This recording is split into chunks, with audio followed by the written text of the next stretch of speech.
जब दोंगे आए समझावई लागी सासू समझावई लागी हो बहुअर समाजी बूझी रोटिया पोयू खवैया तोहरे ढेर बाटे हो बहुअर समाजी बूझी रोटिया पोयू खवैया तोहरे ढेर बाटे हो दूसरी बार जब दोंगे आए सासू समझावई लागी सासू समझावई लागी हो बहुअर समाजी बूझी रोटिया पोयू खवैया तोहरे ढेर बाटे हो बहुअर समाजी बूझी रोटिया पोयू खवैया तोहरे ढेर बाटे हो घोंघा भर के दाल दीही सुतुही में पीसान दीही सुतुही में पीसान दीही हो बहिनी मिली के पतवा पे चावल दीही बबुरे के पात पे नून दीही हो बहिनी मिली के पतवा पे चावल दीही बबुरे के पात पे नून दीही हो बहुअर समाजी बूझी रोटिया पोयू खवैया तोहरे ढेर बाटे हो बीसन थी मन से धो बाटे बीसन थी मेहरारू बाटे बीसन थी मेहरारू बाटे हो लड़काया न गिनती बाटे हारे के हर वाहवा बाटे हारे के हर वाहवा बाटे ननदी के काले वना बाटे ननदी के काले वना बाटे गोदी में गादेला बाटे गोदी में गादेला बाटे हो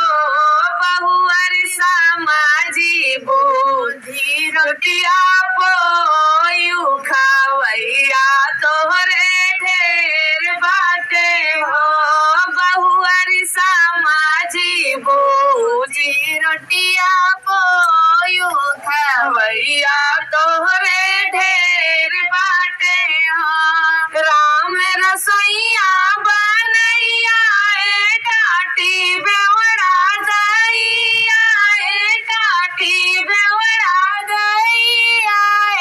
हो सासू तनी मोरा मुड़वा धामा कैदा परस के खियाई दे तू हो सासू तनी हमरी देहिया पीरानी ता परस के खियाई दे तू हो इतनी बचन जब सासू सुनी बाहर भीतर करई लागी बाहर भीतर करई लागी हो बाहर भीतर दौड़ई लागी गोन्ना ओलिया गवा गोन्ना ओलिया गवा हो बहुअर समाजी बूझी रोटिया पोयू खवैया तोहरे ढेर बाटे हो बहुअर समाजी बूझी रोटिया पोयू खवैया तोहरे ढेर बाटे हो इतनी बचन जब सासू सोनी मोर कपार पीटई लागी मोर कपार पीटई लागी लोटा डाठी पटकई लागी लोटा डाठी पटकई लागी हो बहिनी ऐसा घना जानी पातो हिया पहुँच तई जा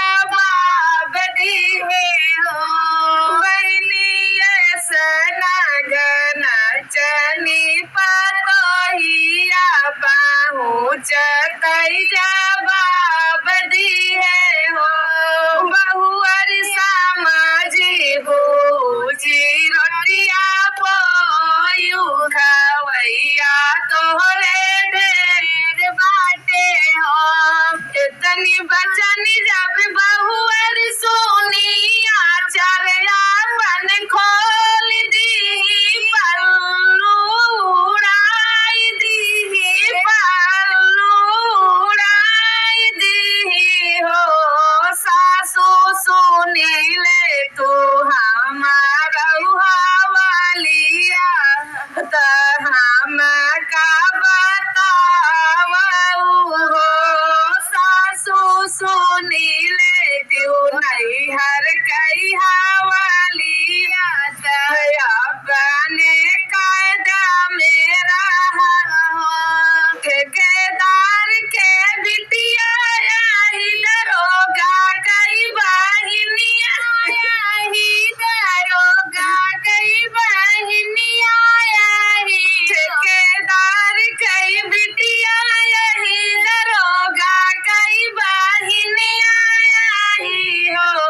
सासू पढ़ल पंडित कई बात ही आया ही हम तो हो से चालाक आही हो सासू पढ़ल पंडित कई बात ही आया ही तो हो से चालाक आही हो सासू यस धनवंत